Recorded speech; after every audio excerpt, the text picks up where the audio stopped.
Hi, I'm John. Welcome to my channel. This is my mid-year book Freakout tag video. I'm going to go through some things that I've read this year, some things I think you should read, some things I really think you shouldn't read, and Noodle may make an appearance now. So just as a preface, before we get into all of these books, the primary type of book I like is pretty easily distilled into one adjective, and that's sad. So most of the things I read are pretty tragic, people that are going through or have gone through some pretty upsetting things. Big focuses in my reading are reading works in translation, reading about experiences that are different than mine. It means that a few of these questions, like the ones about potential romance, are a little out of character because I would really, really, really hope anyone that reads the sort of books I read isn't reading it in the interest of finding love. If you are doing that, please find help and get a therapist. We'll see if we answer all of them. So the first one I want to start with is the best book I've read so far in 2024. And it really starts with the first book I read in 2024. This is Death in Spring by Mercy Rotoretta. And I picked this up just because I was trying to read books in translation, and the bookstore I was in had a section on Catalan books in translation. This was in it. I had no expectations going into it. I picked it up, cool looking book cover from Catalan. That's all I knew. It's one of the most insane books I've ever experienced. So it's a dystopian horror novel, and unlike most dystopian novels, it does not have a narrator who agrees really in any way with our set of morality or cultural expectations. It's a narrator that's been brought up exclusively in this society. So everything that's related to us by this unnamed narrator is presented as if it's just an unquestioned, uncritical analysis of the reality, and every single part of this society is horrifying. So we have this unnamed child narrator who's relating these terrifying events to us, just the way you'd talk about your day, and it creates this deeply unsettling kind of friction between the narrator's thoughts and your own. The society itself is wild. There are things like rituals where they're eating foals' brains as a paste. The society decides when you die, and they have a horrifying ritual around what it is to die and what has to be done to you as you're dying. Every single aspect of this book is just completely unhinged. One of the first ones we encounter is our unnamed narrator's just in a forest. We're just along for a ride. We're like, oh, there's some world building here. We're in a forest. And then some guy comes out of nowhere with an axe. And you're like, okay, horror. I know where this is going. This guy has an axe. Incorrect. He starts chopping into a tree.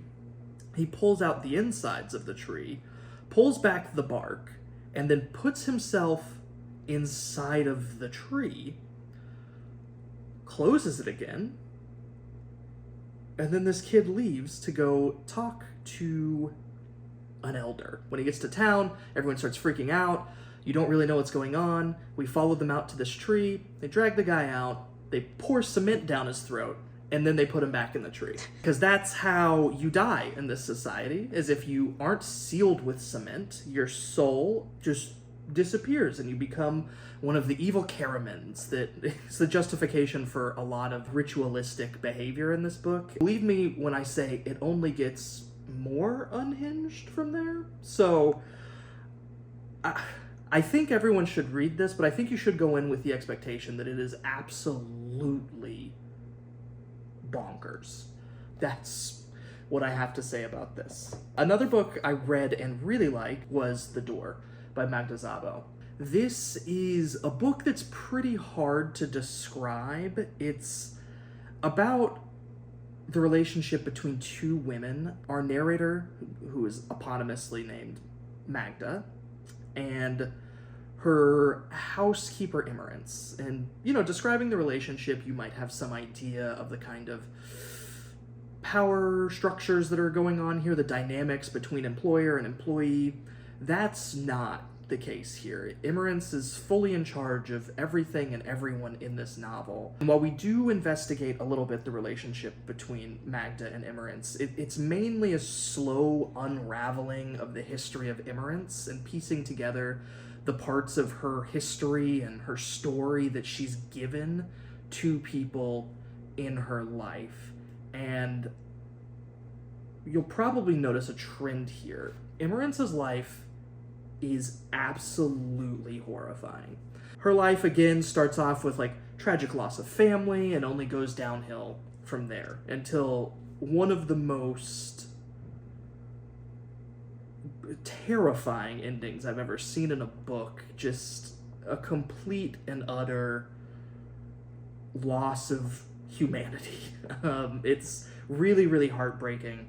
But I think that Magda Szabo does a really good job of getting us interested in this character and laying out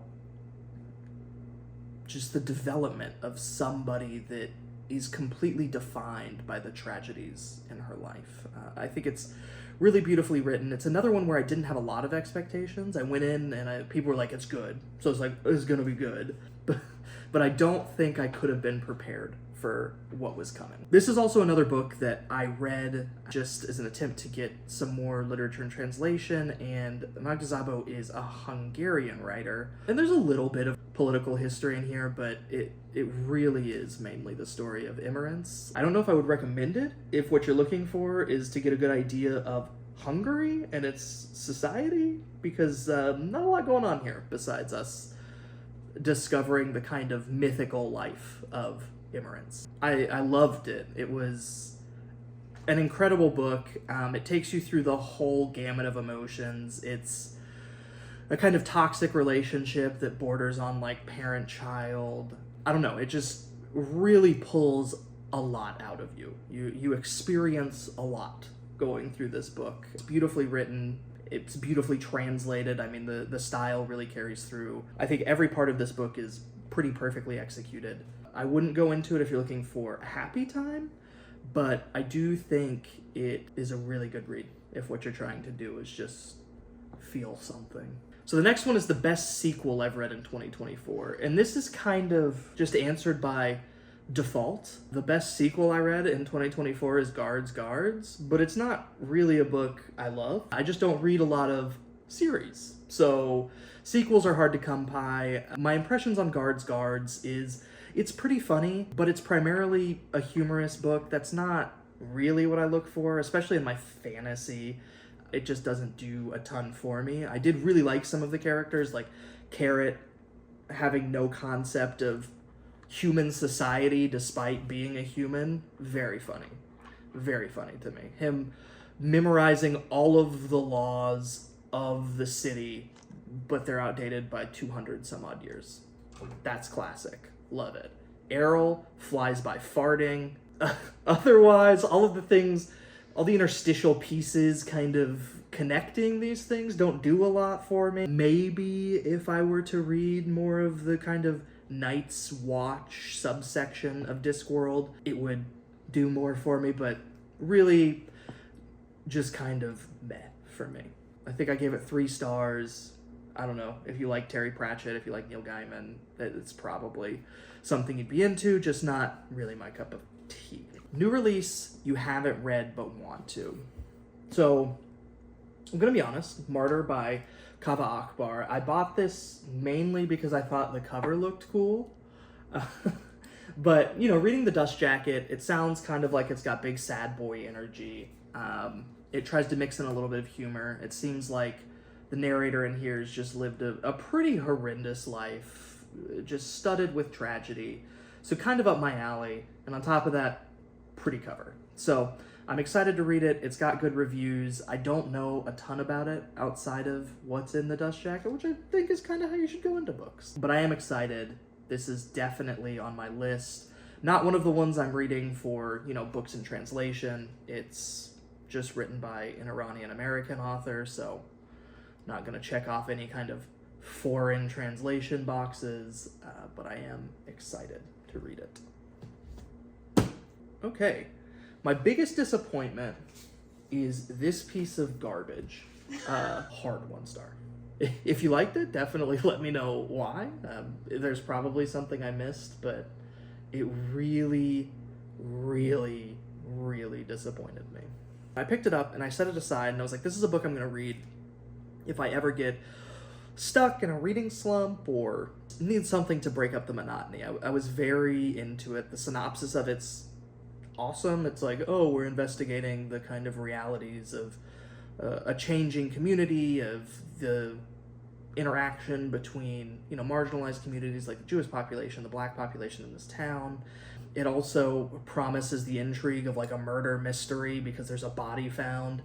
And I really think the synopsis oversells this book by cutting out all of the complete drivel connecting these ideas. The characters are flat, they're not very believable, they all seem just like archetypes thrown together to kind of elicit specific emotions. They all feel like they'd show up in like a Saturday morning cartoon trying to teach you about people. It doesn't feel like there's any depth here. It feels like the author didn't have a great idea of what they wanted to do. None of the storylines seem to go anywhere. It's just not good. Maybe I'm missing something. Maybe I was just in such a bad reading slump when I read it that anything would have been terrible.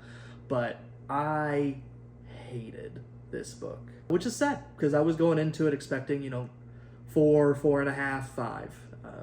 Just really, really disappointing. Okay, so biggest surprise. I'm going to do 2 here because I think one of them after the start of this video should be pretty obvious. The biggest surprise of the year is definitely Death in Spring. All of the things I said before, it's an incredible, incredible book. It's going to take you through the whole range of emotions. It completely redefined what it means to be dystopian, what it means to be a horror novel. Like, this is a mind-altering book. Just really, really impressed me. But the next one is a book called Lucy by Jamaica Kincaid.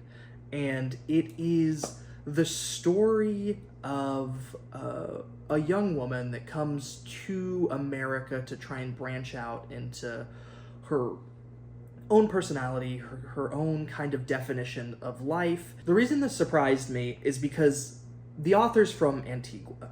And up to this point, I had read a few books from smaller countries like Andorra, and they'd all been really, really, really bad. So I was like, if you have fewer than like 200,000 people in your country, it's gonna be garbage. And so I picked this up with almost no expectations, and I'm reading through it, and it's beautifully written, and it's just the kind of tragic story of what it's like to be a new adult, but with all of the complications of becoming your own person in a place that's completely separated from your original culture, where you're trying to not just find yourself, but you're trying to understand new things around you. You're trying to define your relationship to people and kinds of expectations that you have never faced before. So this young woman, Lucy, comes to be an au pair to an American family. I think they're in Ohio, somewhere around the Great Lakes. They go to the Great Lakes for a vacation. It's just about how she develops, how she builds relationships with people, how the relationships with people around her change, how she interacts with this kind of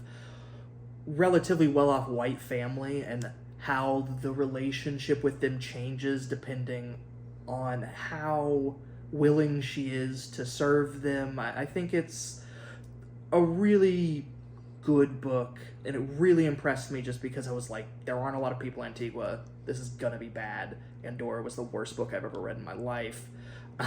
but it was a really good book. I think the expectations were probably unrealistic, and I looked stuff up before. I'm sure people have been like, Jamaica Kincaid's a great author. You're gonna really enjoy anything you read from her. I didn't do that. I just picked a book from Antigua, and it really worked out, despite me having pretty low expectations. I gave it 4 stars. I think it's a really, really good book. So new favorite author. Again, I don't think, to anyone's surprise, it's going to be Mercer Rodaretta. This book is mind-boggling to me, and she has a few other works that I'm pretty excited to look into, to the extent that I'm kind of saving them, you know, in much the same way I did for my biggest disappointment, Heaven and Earth Grocery Store. So I hope that doesn't repeat itself, but I've bought a few of her books since then, and I've set them aside, and they're just waiting for when I'm stuck in a rut and I need to get out of it. But I can't imagine the person writing this book is capable of producing something bad. I'm really excited to read more. I wouldn't say she's my favorite author now, but she's certainly an author I'm excited to read more of. I know literally nothing about Merce Rodoreda, except for the fact that she is from somewhere in Catalonia. It might be Barcelona. She was a writer before and during Franco in Spain. She got kicked out. She wrote a lot of her works abroad, and many of them are tackling the kind of reality at home that she left behind. This book, and I'd imagine many of her others, are really pretty focused on kyriarchy and like the enforcement of new social norms at the exclusion of other people, really without any sort of justification other than the violence inherent to fascistic states. I'm interested to read the rest of it. I think her other novels are a little more focused and grounded in reality. You know, I think some of them are about specifically the Spanish Civil War, the aftermath, things like that. I don't know a ton, but I'm excited to learn more. Newest fictional crush. Again, this is one that's kind of decided by default. Most of the books I read, all of the people in them are massive walking red flags. And if you have any interest in them romantically, you should seek therapy. They're deeply flawed people. Most of the stories are about how they just hurt the people around them. Probably not someone you want to be in a relationship with. So by default, just meeting the categories of being vaguely humanoid, not an obviously horrible person to be in a relationship with, I think it's got to be Lady Sybil Ramkin from Guards. I wouldn't say there's anything about her that I really think is good, except for, you know, she seems nice. She seems nice enough. I can't say with 100% certainty that she would hurt me emotionally. So I'll have to apologize to Commander Vimes for that, but that would be my answer. My newest favorite character, and this is a little hard because, again, I don't read a lot of serialized sort of works, so the characters I read in a book aren't going to show up again necessarily, but a character I really want to know more about is Emerence from The Door. The whole point of this book is you only get a partial picture of her, and it's filtered through the stories she's told to people, but just based on the 12 anecdotes she relates about herself in this book, I cannot imagine the life she led. It just opens up a lot more questions than it gives you answers. You're like, what is the life of this woman? How did she end up this way? And if these are the things she's willing to share with people, what are her secrets? She's just fascinating. I would love to know more about her.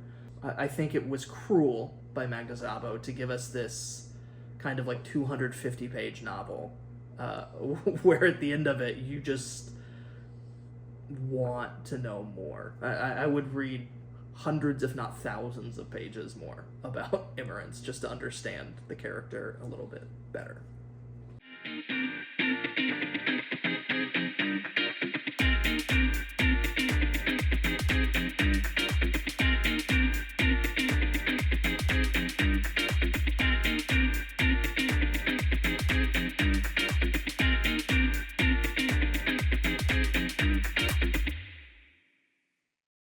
The next question is book that made you cry. And the book I cried the most to was A Man Called Ove by Frederick Bachman. And not to sell Frederick Bachman short. I think he's a good author, if a little formulaic. I think he's able to hit kinds of emotional points pretty well. He crafts his stories in a way that I think are effective. And I think I was definitely feeling the emotions he wanted going through it. but I think it really benefited from me starting it the day after finishing The Door, which is one of the most tragic books I've ever read. And so I just didn't really have a lot of time emotionally to decompress from the ending of that book, which is bonkers and tragic and upsetting and just deeply sad. So as I'm going through this, even the smallest iota of sadness that pops up in A Man Called Ove, I'm ruined. I'm just completely weeping. I think it was really pretty huge overreaction. I think that A Man Called Ove probably can be a tearjerker for some people, but for me, I think it was processing The Door while reading this story that really did it for me. I think for most people, if you're able to process your emotions a little bit quicker than me, The Door would probably make you cry. But I don't know. Give A Man Called Ove a shot if you're looking for something that's a little lighthearted but also hits some like emotional points. Book that made you happy. So I think it's hard to pick just a single book that made me happy. At the end of last year and the start of this year, I just stumbled across the audiobooks of Ian Moore, and he's reading from his series called the Foley Valley Mystery series, and it's just a really fun, kind of fast-paced, light-hearted murder mystery kind of series where we follow Richard and Valerie and a few other token characters. This small town in France is somehow racked with untold numbers of murders that can only be solved by a random Englishman and a Parisian interloper that has appeared from nowhere. They're pretty deeply unserious works of fiction, but they're funny, they're well-paced. I really, really, really love the narration from Ian Moore. I'd imagine that contributes a lot to my enjoyment of these books. Really, all of those were very fun for me. Okay, so the next is The Most Beautiful Book. And I don't tend to buy books for the way they look, I get it. Half the time I get it from the library as an ebook. I just open it, read it, and then I kind of never think about it again in terms of like it being a book. So I looked through some of the books I bought this year and I plan to read this year and took the prettiest ones, in my opinion, out. So the first one is Ednan by Linnea Alexson. This is what I'm planning to read for Sweden when I get to that country. And I don't know. I think it's just a really pretty kind of cover here. Like cool, like waves or mountains. Who knows what they are? I don't. But it just looks pretty to me. Another one is I bought this special edition of Mrs. Dalloway by Virginia Woolf. I mean, I guess it's not necessarily a special edition, but it's designed clearly to look good on your bookshelf. Mrs. Dalloway's my favorite book, so anything I can do to show it off, to get people interested in this beautiful work, I'll do that. I think it's a pretty cover. It's an incredible book. It'll be on my annual reread list. So, I think that's it for Most Beautiful Books. That's it for the mid-year book freakout tag sort of thing. I don't know if it necessarily fit my reading habits the best. There are definitely some other things that I think would be worth mentioning. Like there were some fun books I read, like A Silent Fury. It's just a nice little romp that talks about, like the horrors of American colonialism through economic coercion in South and Central America, where there's a mine fire where the American company seals it up immediately and then lies about every single aspect of it. And this book just, goes into the horrors that were enacted for no reason, really. So, there are lots of things that I don't think fit here that maybe I'd like to talk about a little bit more in the future. Oh, and this is a nonfiction work from Mexico. I don't read a ton of nonfiction. It made me really sad. So if you want to feel sad too, there's this. There are a few other books that I'd be remiss not to mention. I think Will and Testament by Vigdis Hjorth. This is what I read for Norway. It's kind of in the vein of my struggle. This is really mainly an autobiography, but it's marketed as fiction without any real clear indication which elements are fictional, if any. It's very well written. It's deeply upsetting, as is everything else I've recommended.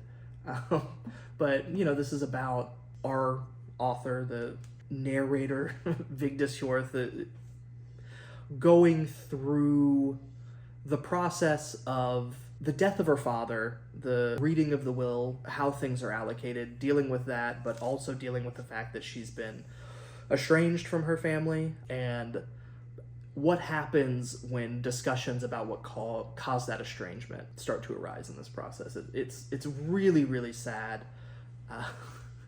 I would say be in a good headspace if you're going to read this. Definitely check the trigger warnings for it. But another one that I would really recommend. I think that's probably it. Like, in terms of books I've read this year, I think those are kind of the high watermarks, things that I really enjoyed or really, really, really, really, really hated. Again, Heaven and Earth Grocery Store, terrible.